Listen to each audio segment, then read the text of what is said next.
Capital Record, where we defend free enterprise and capital markets because we believe in the dignity of the human person. Hello and welcome to David Bahnsen's Capital Record, brought to you by National Review.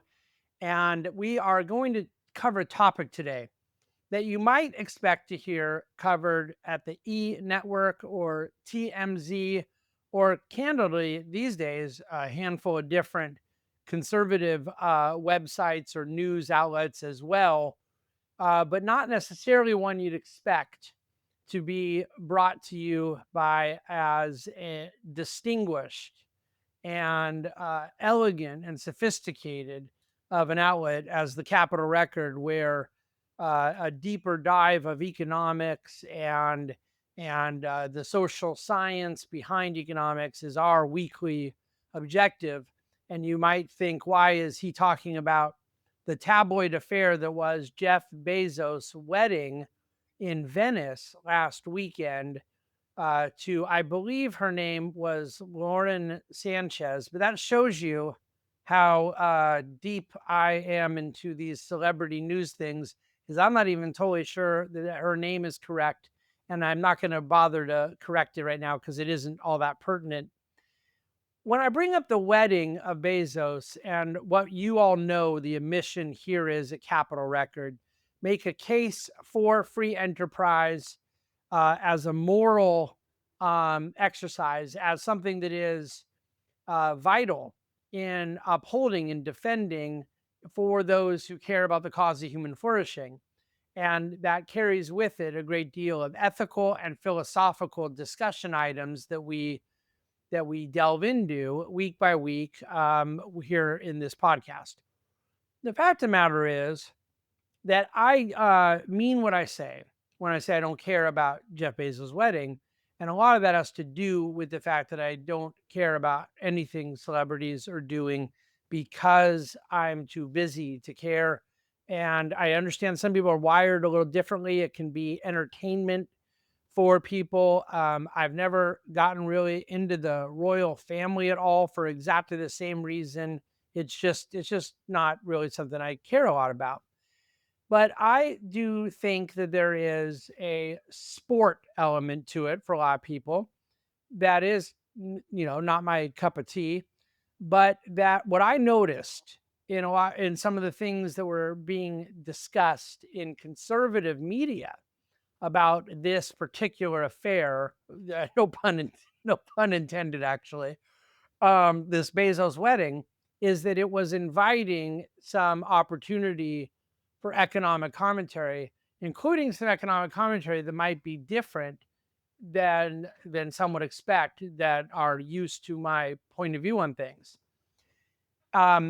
It teed up an opportunity for me to share a little observation that I have had for some time as it pertains to the billionaire class in America and the way that we think about and interact with and talk about billionaires ourselves here in the United States.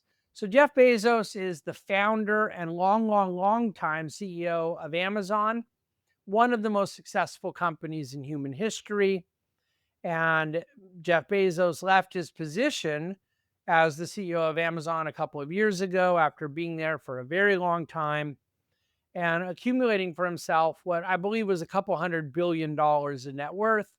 That got reduced by the fact that he went through a divorce from a wife who had a significant interest in their marital community property.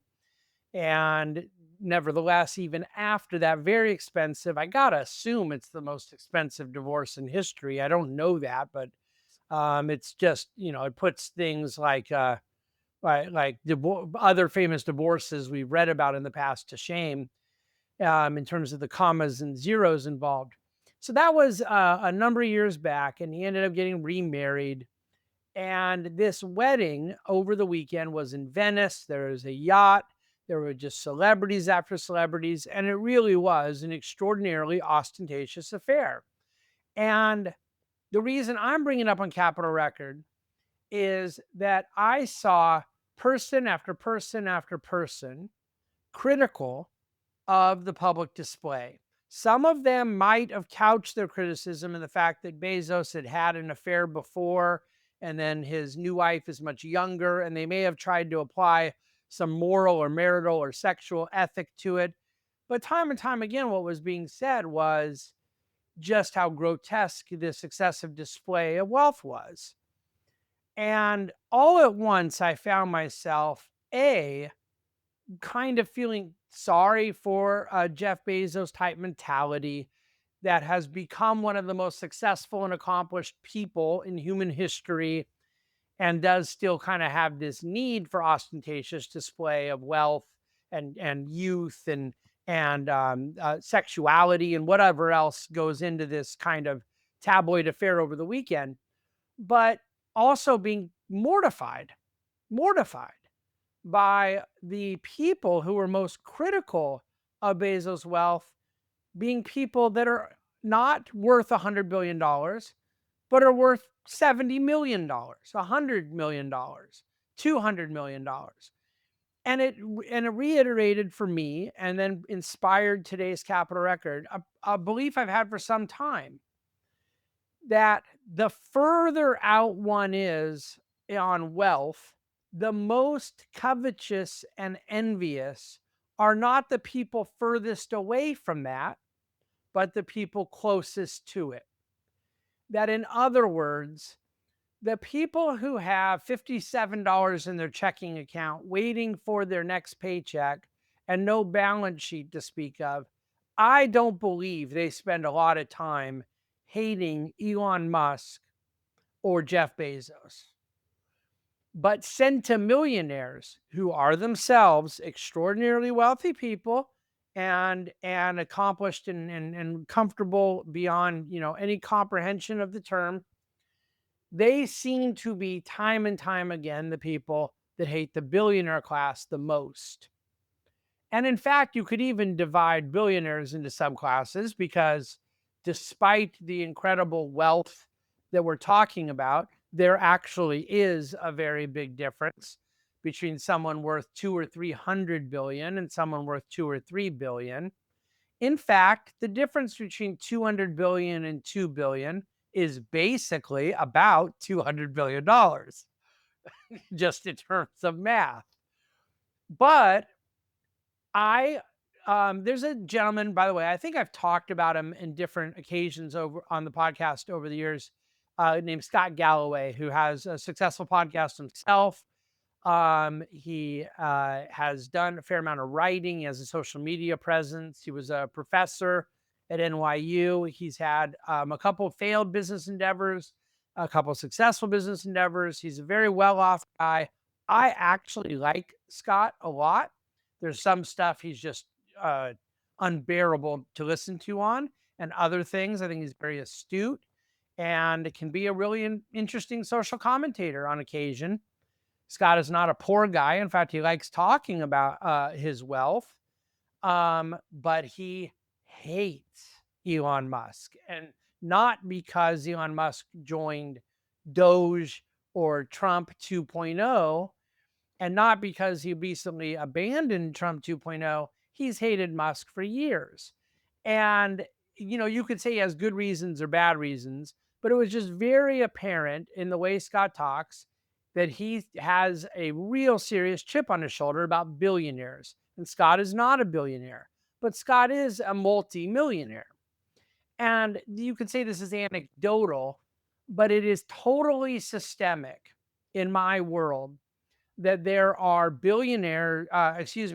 hedge funders that are mega billionaires, 20, 40, 60, 80 billion net worth. Your Ken Griffins, Steve Cohens are very different position than some of the guys that are 4 billion, 2 billion, 6 billion. I understand 2, 4, and 6 billion is a lot of money. But the way in which those 2 billion, 4 billion, 6 billion hedge funders resent the 20, 40, 60 billion dollar hedge funders is uncanny. And the way centimillionaires talk about the Jeff Bezos wedding, someone worth 50 million. Now, if you're worth $500 and a neighbor of yours, friend of yours, colleague of yours is worth 50,000, That seems to me to be where the most concentrated envy lies. There's too many pegs removed for the person at a lower end of the economic strata to be that focused on the higher end. And you say, okay, well, this is kind of interesting, but it doesn't really make sense. Wouldn't the person, if you're right, David, and I'm getting back to this old mantra from Charlie Munger, that the world does not primarily run on greed, but on envy.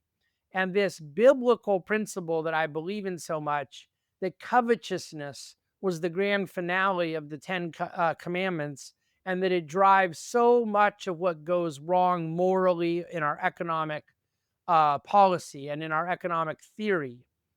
That if covetousness is at the heart of so much of what has gone astray in economics, it stands to reason that it would be consistent across humanity.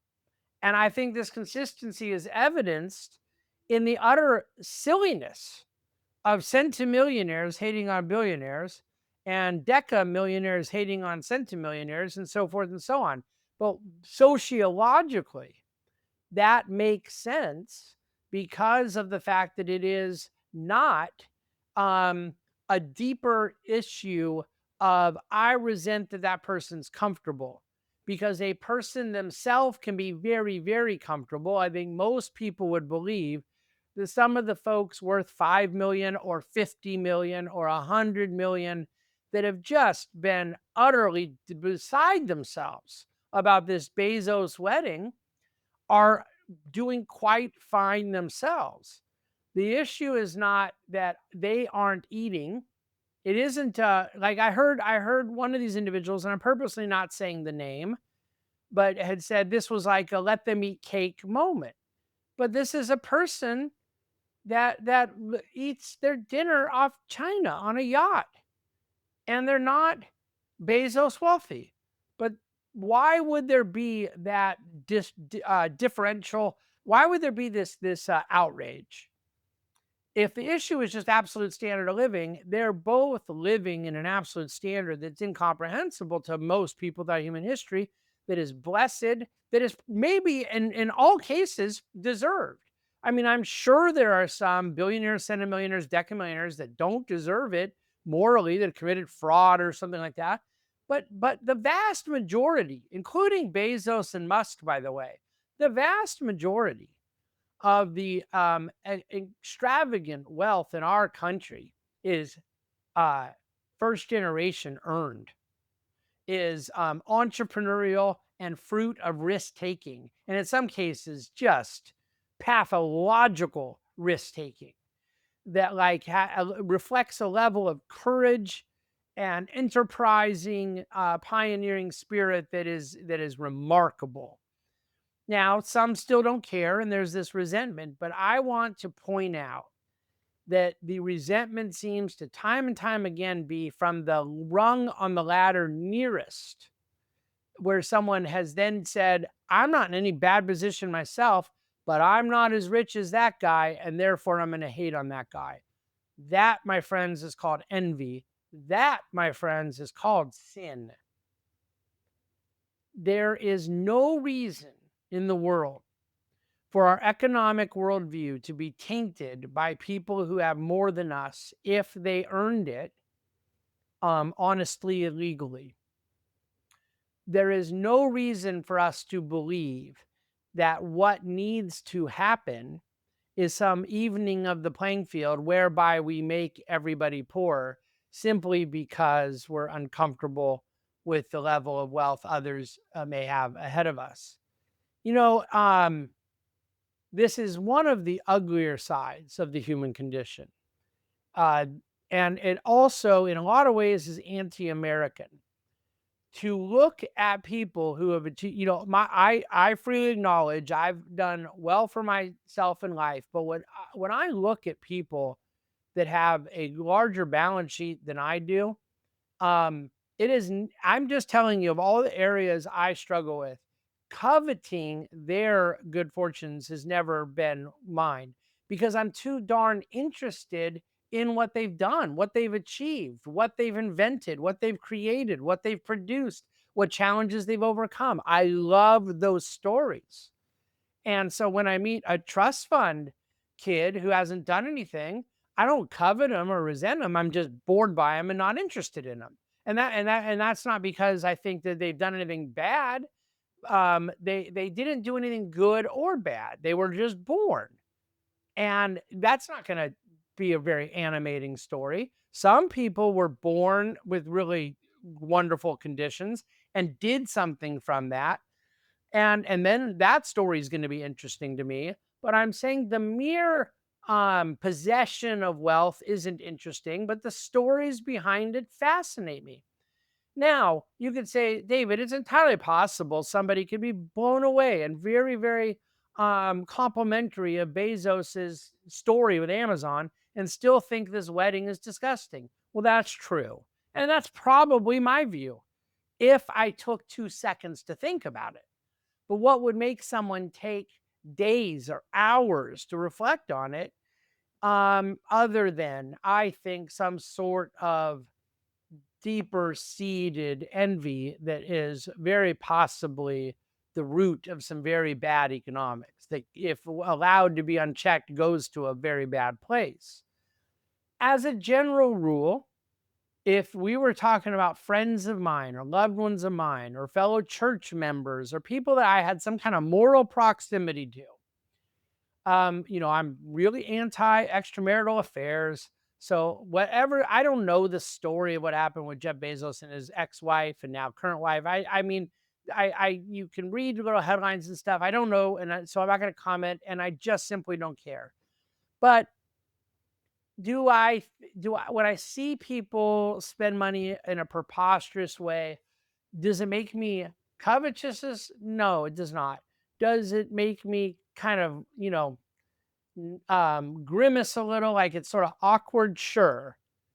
But I would suggest to you that what's at play in the Bezos story and with some, centimillionaires that are really wanting to get their digs in on billionaires is the same thing at play when we talk about class warfare of a person who goes paycheck to paycheck, being critical of very wealthy people. There, the conservative history is to deeply dig in their heels for good reason against the problems of class envy. And in that case, class struggle. And the framing of it, the Marxian framing of it, has been atrocious in history, counterproductive, fallacious, and worthy of our